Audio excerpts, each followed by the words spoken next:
welcome back to my channel. Today I'm going to be talking about follow links and no follow links and how to understand the difference, and if you're asked to do a follow link as a blogger, what you should do. So let me briefly explain the difference between a follow link and a no follow link. Just imagine you are searching on Google and you're typing in best electrician for Birmingham, and you can imagine how many electricians there are in Birmingham, so there's going to be hundreds and hundreds of thousands even of results. So what Google does is it decides which results to show you at the top and which results to show you on page like 27.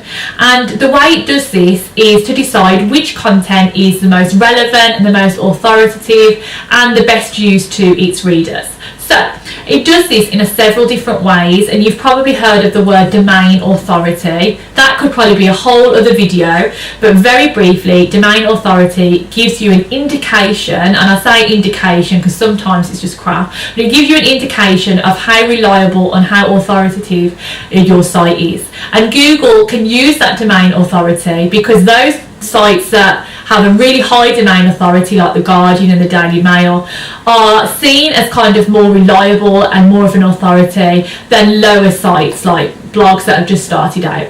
So there's two things that kind of affects your authority and kind of affects how far up the rankings you get on Google. And one is how old your site is, which kind of makes sense if you think about it. If you have been an electrician for 10 years, I'm going to go with you as opposed to somebody that just got their qualification last week and have just started a website. So that makes sense. If you've been doing it for longer, you're going to get a higher boost. And another thing that affects your authority or affects your rankings is how many people are linking to you. And if you think about it, that makes sense again, because if I've eaten a really good meal and 100 people have reviewed it and put, you've got to go here, you've got to try this, that makes sense. That's people naturally saying to Google, I want to recommend this site that I'm going to link to it.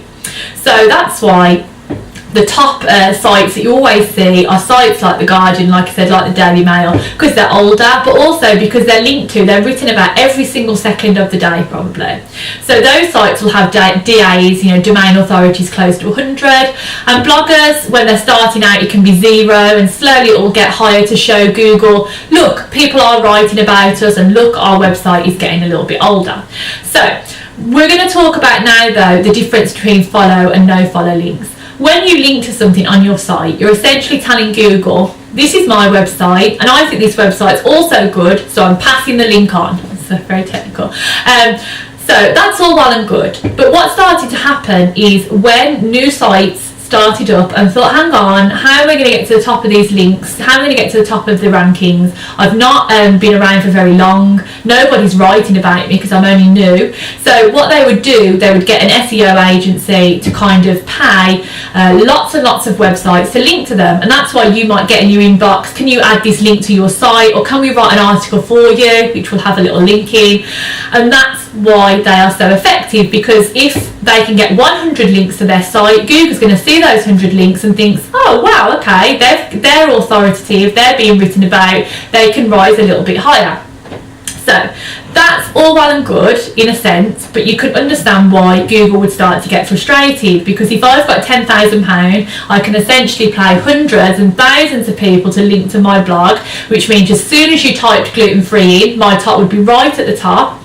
And that's not fair, because that doesn't mean my blog's the best or it's got the best information, it just means I've got the most money. So Google decided to say that you need to declare anything that you're paid for or that you've got a review for or an affiliate link as no follow. And what that means, what that means is you're saying to Google, I'm still linking them, I still want to write about them, but this little no follow tag or tick in the box means my link juice isn't passing from my site to their site because it's paid. So don't pass my recommendation on via Google. So that's what you're supposed to use whenever you get paid or you're gifted an item, and that shows Google, look, this isn't natural. And it's a bit annoying in a way, because often the brands I work with, I've written about it like for years before and obviously use follow links just naturally because I'm not being paid or gifted anything, but as soon as money exchange hands, you are essentially saying to Google, I'm not recommending them because I've been paid. But on the other hand, you can kind of see Google's point. So that's all well and good, and in theory like I said, you should be marking those posts as no follow, and you can do that in a couple of different ways. There's a plugin that you can use if you're on WordPress. I think it's called no follow, but I'll put it in the description. And you can also use a little bit of tag, like a bit of code on your post, so it's quite straightforward to do. But the problem is, lots of SEO companies and lots of brands still want that follow link, so they will try to do anything they can to get that follow link, and they'll try and pay you anyway, and say, look, can you do it for us anyway, you won't get caught, there's no problem, you won't get caught by Google, and so on. So let's just briefly talk about what would happen if you use follow links. Firstly, it's important to say it's not illegal, and that's something I say all the time. It really annoys me because it's not illegal. The police aren't going to come and arrest you, can you imagine?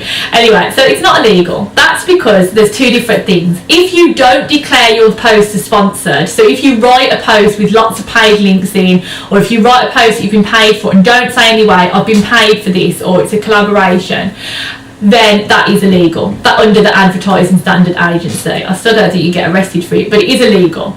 So that's something completely different. However, what happens if you use follow links when you've been paid or gifted is that Google might find out, and I say might because they might not, and they would essentially blacklist your site from Google, which means if anyone searches for terms that your blog would usually come up with, it just wouldn't come up on Google anymore. So you can imagine for companies this can have huge implications. Like Interflora a few years ago did a massive campaign and got completely blacklisted. So you can imagine nobody, you know, when they search for flowers to be delivered, you couldn't, Interflora was not anywhere to be seen on Google, which essentially killed Interflora for some time. Is that going to necessarily be the same for a blogger? Probably not. So the first thing I would say is to go to your Google Analytics and see how much traffic you get from Google. Now, I'll be honest, back in the old days, I rarely got any traffic from Google. So when I was first starting out, I was probably much more open to accept follow links because I wasn't getting any traffic. Now on my main blog, probably about a quarter of my traffic, probably a little bit, maybe a third, a quarter, about 7,000 views a month come from Google. So that's quite a big chunk of traffic. So you have to weigh up in your mind and you have to decide, okay, perhaps if I'm being paid a lot of money, I'll take the risk, or B, there's no way that I would risk my blog to being banned by Google. Or to be honest, there's some people that think, I don't care, I'll just take the money. And you know what, everyone's different, there's no judgment, it's not illegal, it's a moral thing, you have to decide where you fit. And I think I can understand, you know, some bloggers don't get any traffic from Google, there's kind of no real risk for them. Anyway, so my point is, you need to understand the difference between follow and no follow, and you need to, like I said in the last video, talk to brands. Now, I think I'm kind of a bit of an expert at sniffing out where the PR campaigns and where the link campaigns are. So what I mean by a PR campaign is just that those campaigns just want your followers to, oh, I can buy this new bread, being gluten-free, or oh, I'll try that in a recipe. So they're looking for just general awareness from your social followers and from reading blog posts. SEO campaigns will usually talk about links. Can you put this link here? Can we write an article for you? So they can put a link in.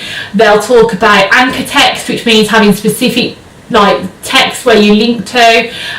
They'll talk about all those sorts of things. They'll never ask you what your social followers are. They'll never ask you to promote the post, and those are all signs that it's an SEO campaign. And to be honest, you need to then say up front, I only use no follow links, or just want to check if we're okay to use no follow links. The reason being, if an SEO campaign, they've been given so much money to get so many links, to be honest, they're not going to find a no follow link particularly valuable, so they're probably not going to pay you. And that's why hopefully as your traffic grows, you might notice more natural PR campaigns, which not only pay better, to be honest, but are also more natural and want to actually work with your audience, rather than just feeling like they just want the link in the post and they don't even care what the post looks like, or if you sharing it or the quality of it.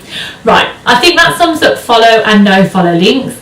You have to make the decision. It's not a judgmental video, but weigh it up, understand the difference. I'll link the code I'll link the plugin, to understanding how to, and on my site it literally just comes up as a little tick box, so I just tick the no follow. Just a final note to say, there is nothing wrong with using follow links if you haven't been paid or you haven't been gifted, and actually it's seen as pretty dodgy if all of your site was no follow. So all the time, if you go on my A Balanced Belly blog, you'll see that I link tons and tons in sites, because I often write about nutrition and I'll link to like 10 different studies, and they're all follow links, because I'm saying, look, these are really useful websites that I've found. I've not been paid for them to write about them, so I'm linking to them. So there's nothing wrong with follow links, it's just if you get paid for it. I hope that's helpful. If you are looking to grow your traffic, I'm going to be more proactive about talking about my ebooks.